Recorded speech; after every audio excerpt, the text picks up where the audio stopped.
I was talking to Chuck. I always use this phrase, my parents weren't hippies, my parents were beatniks. I mean, literally, I grew up in Southern California, not far from Venice Beach. And I actually have little child memories of big sangria pots and people playing bongos and listening to jazz and smoking a lot of reefer. I actually got memories like that. So this art form, this a great bit of Americana that is beat lit is what the world I grew up in. So to me, just to be involved in this, being the transplant I am, being how I was raised, it's a great honor. Thank you very much.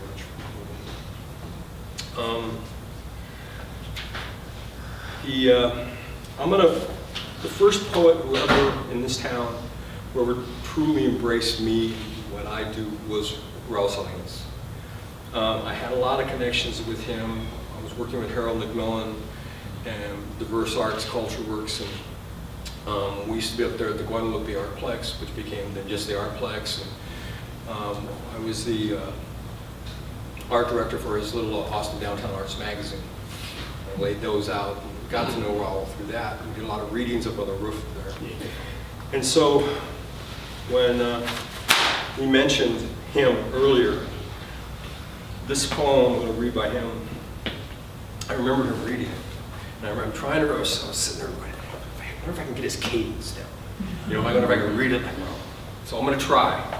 For those of you who have seen him do this poem, all apologies if I get it wrong. Hey man, just wanted to let you know it sure was a drag when you left us. All those people who never understood, good thing someone got popped.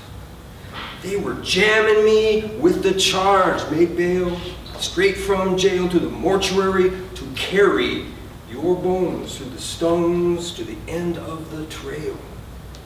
Sirens and saxophones wailed as I sat there thinking, your death sinking in lives lived lavishly. Too soon come to an end. Friend, brother, comrade, confidant, underdose, overdose of jazz, junk, yin, shi-o, and mud ash of the Phoenix, Arizona pirate cave in the middle of the desert. Rebels without a cause, just cause we didn't give a damn. Hit smack dab in the jibs, Mary Lucas, Ruka Loca, in the San Joe of our cherry-picking youth. Truth of the matter is, burnt spoons and wet cottons, not soon forgotten. We was close to being grown by then, man, when teenage gunshots got you blown away. Anyways. That's cool. I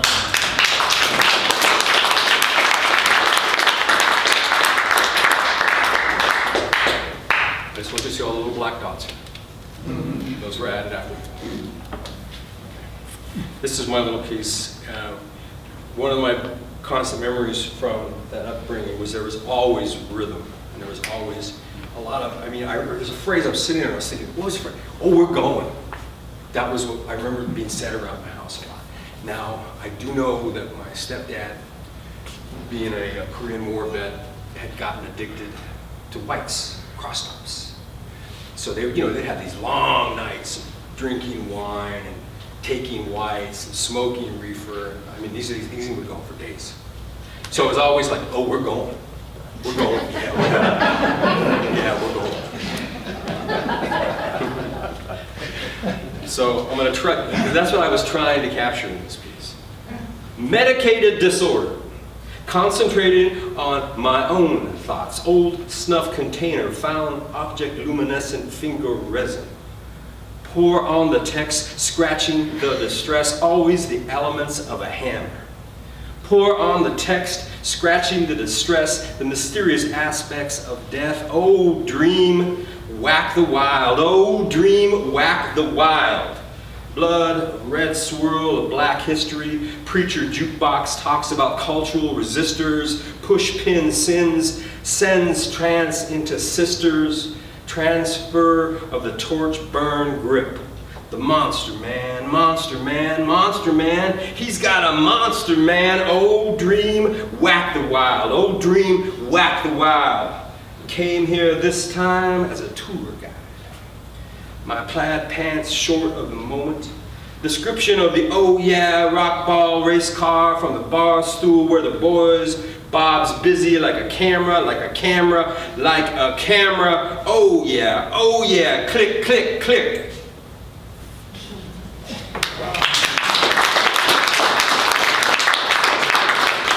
You know, I'm gonna close out. I haven't been, you know, Joe was bugging me about this one time. He let me read here. It's like, I don't write enough poetry anymore because I've been totally trying to write these like actual like visual snapshots of my memories. But I think they in themselves are very beat laden because of the structure that I work with, the way I think of phrase and term. End collapse. Large hot color builds cooking pine scent in its essence. Pitch, sticky, tinsel in every pore of the room. Busted ornament, bloody foot, dries slowly, alcohol-rich, cash poor, snoring man on the couch. My bed is the floor tonight. We have company. Outside, wet glare lit every freeway whisper in the woods and the white noise, sirens like coyotes. Tobacco-stained moon edges across the January sky. A gin snore is different than a beer snore. It's high-pitched, dry, and smells of turpentine. Hal Boggs, really his name. Lead salesman of the Ford dealership on Orange Show Road, lies covered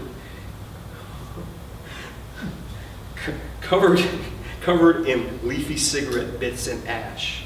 Yellow fingernails twitch with each inhale and splat. He exhales from the floor.